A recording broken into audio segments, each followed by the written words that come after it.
Hey everybody, it's Dan, and I can finally say I'm back. I finished grad school and taken care of a lot of other things that have been going on, and that means I can finally get back to chess. Now, there are a lot of videos I want to make, too many in fact.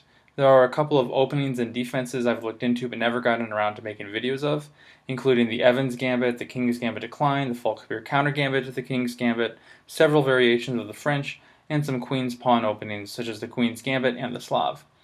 And it is my hope that in due time I'll get to all of that and more. But for my first video in a year, I wanted to do a personal game analysis.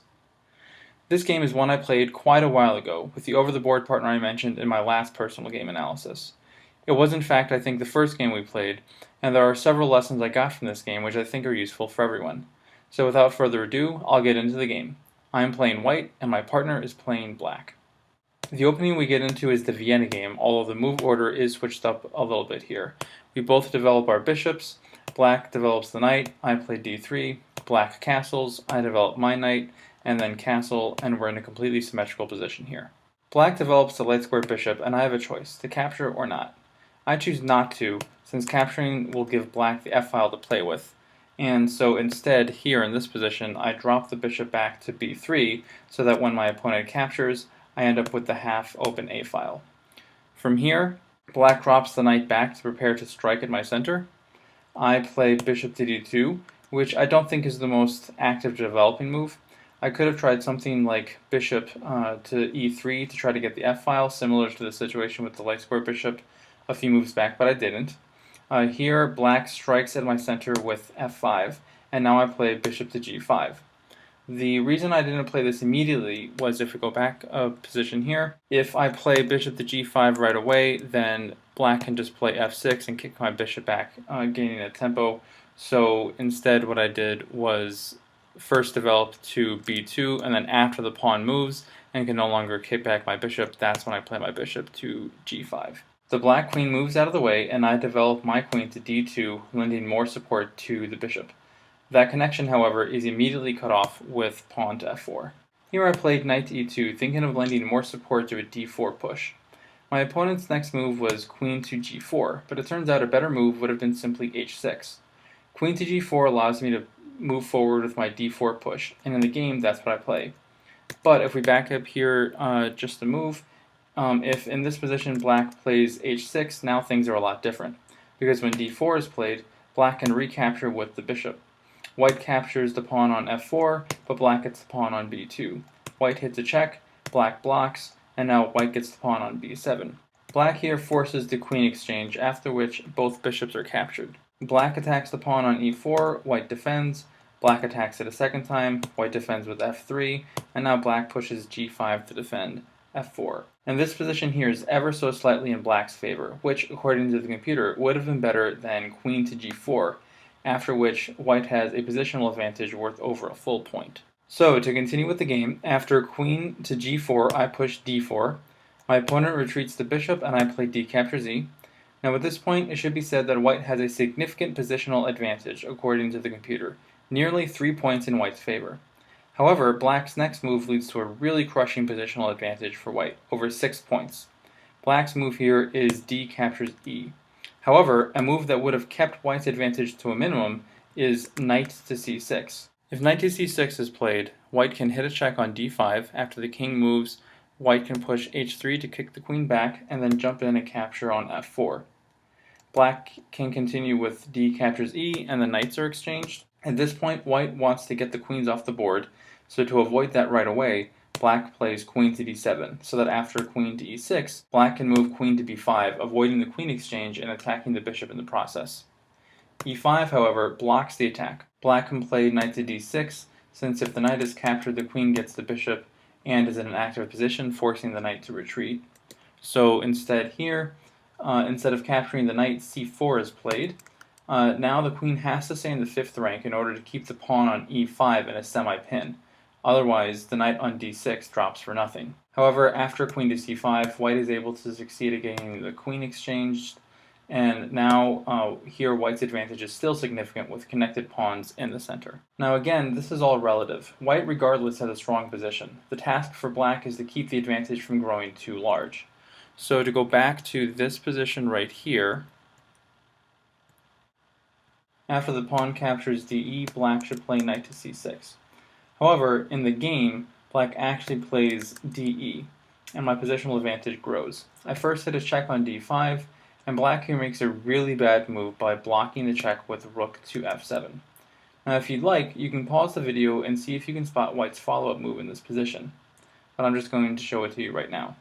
The move white should play here is knight captures e5, and this is just about lights out for black. The knight is forking the pinned rook and the queen. If the white queen captures the rook, then checkmate follows. The only move black can play is queen to h5 in order to defend the rook. But here comes another knockout move from white.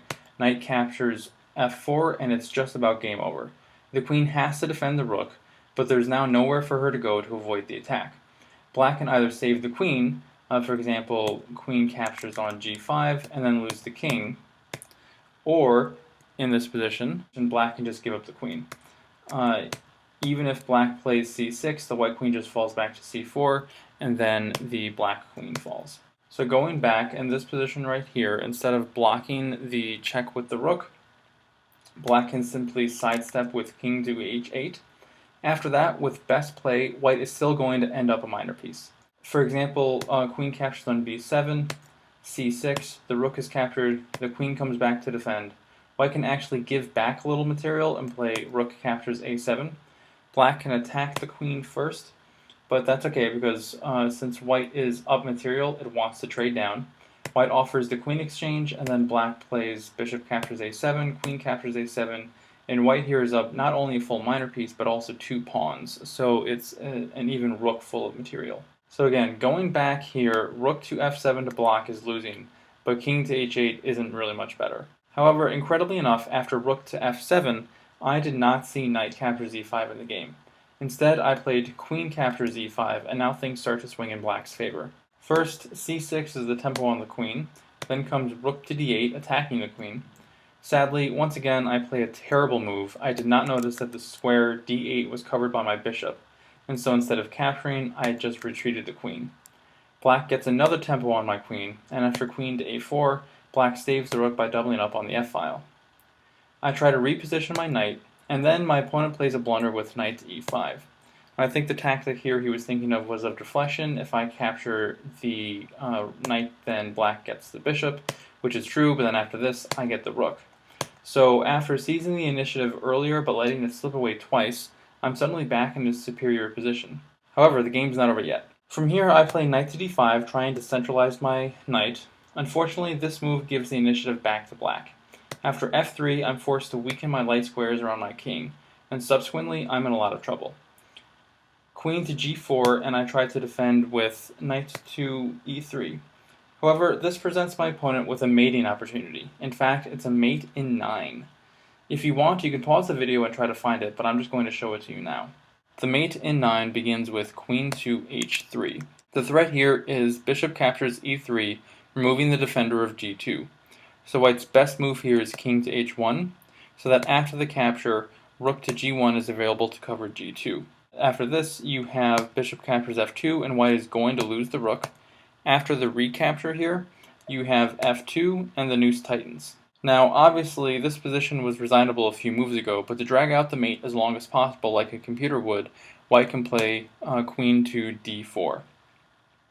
After the pawn queens, you have rook captures f2, rook captures f2, and the queen has to block. And now, if you were trying to calculate the mate in 9, at this point you would have to recognize that rook capturing on g2, while definitely winning, does not lead to mate right away. Instead, the move for black in this position is to rely on something a bit more subtle, bringing another threat to bear on white's position. The move for black in this position here is knight captures on e4. After this move, it doesn't matter what white plays.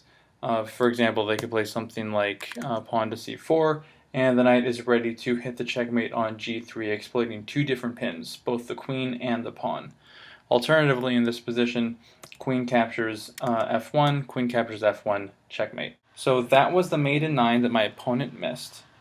What was cool to me about that mating puzzle was that very few of the moves were actually forced, and instead it relied on black creating mate threats that white could only hope to spot and to try to delay the inevitable. However, going back to this position here, my opponent instead played immediately bishop captures e3. I recapture and the knight jumps in, capturing e4. I place the rook back in a pin. Black moves out of the pin, although it should be noted that here black had another winning move, and that was simply f2 check. Rook captures f2 is forced, otherwise if in this position you have king to h1, just queen to f3 is checkmate. And so after you have the rook capturing the pawn, at the end of the exchange, black is just up a minor piece, and white's pawn structure is terrible. However, again, that wasn't what was played, and instead black here moved the, in this position right here, black just moved the king out of the pin onto f8. And so I bumped the rook up to attack the pinned knight. Now, in this position, black has a significant advantage, and black could continue pressing that advantage with a move like queen to h3. This would basically force white to give up the queen in order to avoid the mate threat. This doesn't lead to a forced victory for black or anything, but at the same time, black here is definitely winning. However, in the game, in this position right here, black ended up playing black played pawn to f2 check. I play king to g2, and at this point, the game actually ends in a draw by repetition. Now, at this point, my opponent could have avoided the draw with knight to g5 here, but I think at this point both our clocks were low, and so again, instead of the knight to g5 in this position, we actually just ended up going ahead with the draw by repetition. So that's the game. As with my last game analysis, I think the lesson to draw from this is pretty clear. I need to learn to trust my position when I have an advantage, like I did in the middle game, and also I need to keep my eyes open to tactics. Frankly, the two tactics I missed in the middle game with the knight capturing on e5, and then also where the rook could have been captured on d8. It's kind of embarrassing to admit that I missed those, but you know, the whole point of me making these videos is for me to try to learn from my mistakes, and so I'm not going to be too concerned about whether or not this is quote-unquote embarrassing. I want to post these videos so that I can try to learn something. Anyway, that'll do it for this video. As I said in the beginning, there are a lot more videos I'm hoping to make soon. I don't know when I'll be able to get to them, but with grad school now behind me, I should be able to average more than a video a year, I hope. If you have any questions, comments, those are always welcome, as are ratings, and thank you very much for watching.